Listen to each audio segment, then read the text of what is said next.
Well, good afternoon. Today is Wednesday, October 23rd, 2019, and I am Angela Hooper-Menifield. Excuse the camera shaking, I was trying to get it focused. But I'm Angela Hooper-Menifield of Menifield Associates, and this is your HR Moment. So today's topic is something that is not as easy for many of us to do over a period of time, because, we've talked about a lot of different things, and one of the things that I had someone call me actually late last week and want to discuss was the fact that they felt that the supervisors within the organization, so it wasn't just that they were in a supervisory position, but those even above them were having them to act in a way or respond to someone in a way that they didn't agree with. And in this particular scenario, there was an opinion that a third party, a partner, service person in service delivery with the organization had not been performing at a satisfactory level. The person who was speaking to me did not agree with that assessment, okay? So in other words, it was their supervisor saying it. And so as we dug, we like to sit with these questions, dig a little deeper and figure out like what's really going on. Why is it that the supervisors want this person to speak to this other person in this way and basically tell them we're not going to use your services anymore? Well, as we dug a little deeper, what it boils down to is about 3 years ago, maybe, this person delivered a service that was not up to the level of expectation. And there were some mitigating circumstances, and even the organization did not allow for sufficient time for this service delivery. But as a result of this, now here it is 3 years later, the leadership has still not gotten past it.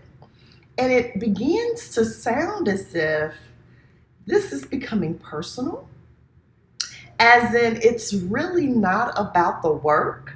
It's more about who the person is that's delivering the work. As such, in giving my support to this person with them asking me, how do we deal with this? And, how do I help? Because I don't agree with this and this doesn't feel right to me.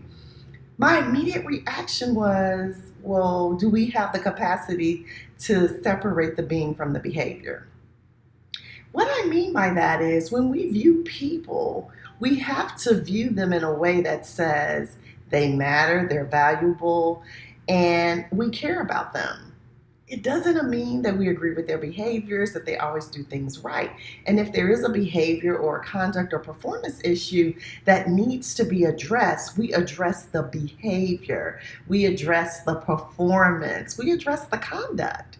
And then we look at whatever applicable regulations or laws there are that would support this position, this disagreement, this reprimand, this counsel, whatever we decide is going to be. But what we don't do is begin to label the person, to put the person in a box and then see them as this and this only. So as an example, because some of you may be like, well, Angela, I'm not quite sure what it is you're speaking about. So let's just say one day at work, someone asked me a question and I didn't give them the correct answer. Or maybe I withheld information. And so that was the behavior of me. But that shouldn't mean that 3 years down the road, when you all refer to me or talk about me or discuss me, that you refer to me about this story or you call me a liar, because I may have lied. But does that make me a liar? Especially again, if this is a one-time incident. Or perhaps, again, some people do, hoard information. But what if I've grown and learned from that? And again, in this scenario, if I, divulge some of the story, this person did learn and did rectify the problems. And again, the organization was complicit in some of the reasons why things didn't go as planned. So we have to separate the being from the behavior. Now, we do this every day. Most of us do. And I'll give you some examples of where we practice this and practice this really well. Let's say, so I have grandsons. You guys know that, right? They're 9 and 5. But let's just say my oldest grandson tells me a lie. Oh my gosh, right? But let's say he does. Is he a liar? And so while he's 10, 15, 21, 30, will I always refer to him as a liar? Or will I look at his behavior, talk to him about it, hope he corrects it, and still love him and cherish him and do all those things? Of course, most, 99% of people do that. We know there's some rare, bizarre cases we see on the news. This is not that time or this type of show, right? So my point is, I separate the two. If I can do that with my 9-year-old grandson, why can't I do that with a contractor? Why can't I do that with an employee? Why can't I do that with a vendor? It's because for some reason, and there's a lot of data that talks about this when we talk about human behavior, as adults, things start to shift and change. It's the same thing as a child. We're very curious. We ask a lot of questions. No means nothing to us. Just look at the average child. You can say no to the child 100 times and they'll just keep asking you the question almost to the point they wear you down, right?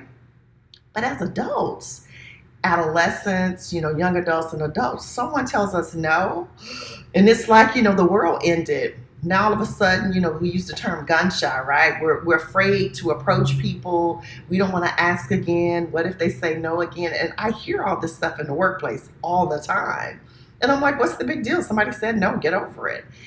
But again, it's a mindset. And I'm guilty of it too. But I say that to say, as adults, we shift. And we do the same thing with how we treat people and view people. So we'll view an adolescent or a child one way and view a grown person with this standard of perfection, right? Like you have to do everything right. And if you don't, you carry this the rest of your career. This is also why sometimes people don't thrive in certain environments. I have seen examples where people have been removed from one environment and then had an opportunity to work somewhere else with a clean slate. It's almost like this is a totally new employee. They're thriving, they're successful. I mean, everything is great. Well, it's the same employee, so what's the difference? Because in the new place, they didn't label them or they didn't decide that they could not separate the being from the behavior. So when we do that in the workplace, we set ourselves up for a couple of things. One, we're not creating an atmosphere of success for our team, and that's something we really want to do. But here's the other thing that you really want to be cognizant of. When we begin to treat people in a particular way, based on an action that they committed or not, depending on what that thing was or what that activity was, we could be guilty of reprisal. Now, if you don't hear anything else I say in this video, I need you to hear this. Reprisal is the number one reason organizations and supervisors have complaints or cases lost. So what I mean by that is it's very seldom the initial allegation that's made. So if someone were to say, well, Angela discriminated against me, okay, file your case, be done with it. Very seldom would I be found, if we look at statistics, guilty of that, unless it's like something blatant or pervasive, right? But what does tend to happen is now all of a sudden I see this person differently. I don't speak to them. I don't give them assignments. My actions and behaviors toward them change. Oh my gosh, they are a protected activity, as in filing a complaint, and now they file a reprisal charge. Guess what? We lose. Guess what else? We pay out of the wazoo a whole lot of money. And it's all because I couldn't separate the being from the behavior. So I want to encourage you to learn to see people as the individual. John Maxwell says all the time, and I love this, that, we put a 10 on everybody's head, right? Everybody is valuable. Everybody is of value. And we want to add value to people. Because if we're not adding value, we're taking it away, right? So that's number one. But the second part of it is deal with the behaviors. What is the behavior, the conduct, the performance that is causing the distress? That's what we should focus our efforts on. Those things and the activities we do around that will withstand outside scrutiny, grievances, complaints, and things like that.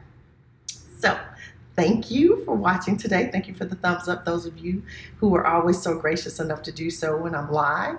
I appreciate you. I value you. And again, keep the calls, inboxing me, the questions and all that stuff going. It's really helping me, again, hone up on my HR expertise, but also it's helping me help you because some of you are dealing with some real challenges as supervisors. And being a supervisor isn't always fun. And I've said it before, many a day I've said they don't pay me enough for this, right? So when you supervise people, you have to care about them and you have to put their interest sometimes ahead of yours, but also the interest of the organization. So that's today's HR moment. Again, my name is Angela Hooper-Menifield of Menifield Associates. We look forward to having you joining us. Our official open to the public launch of our Supervisory Academy will be coming soon. So just keep your eyes and ears open, and I look forward to talking to you tomorrow. Have a great rest of the day. Bye.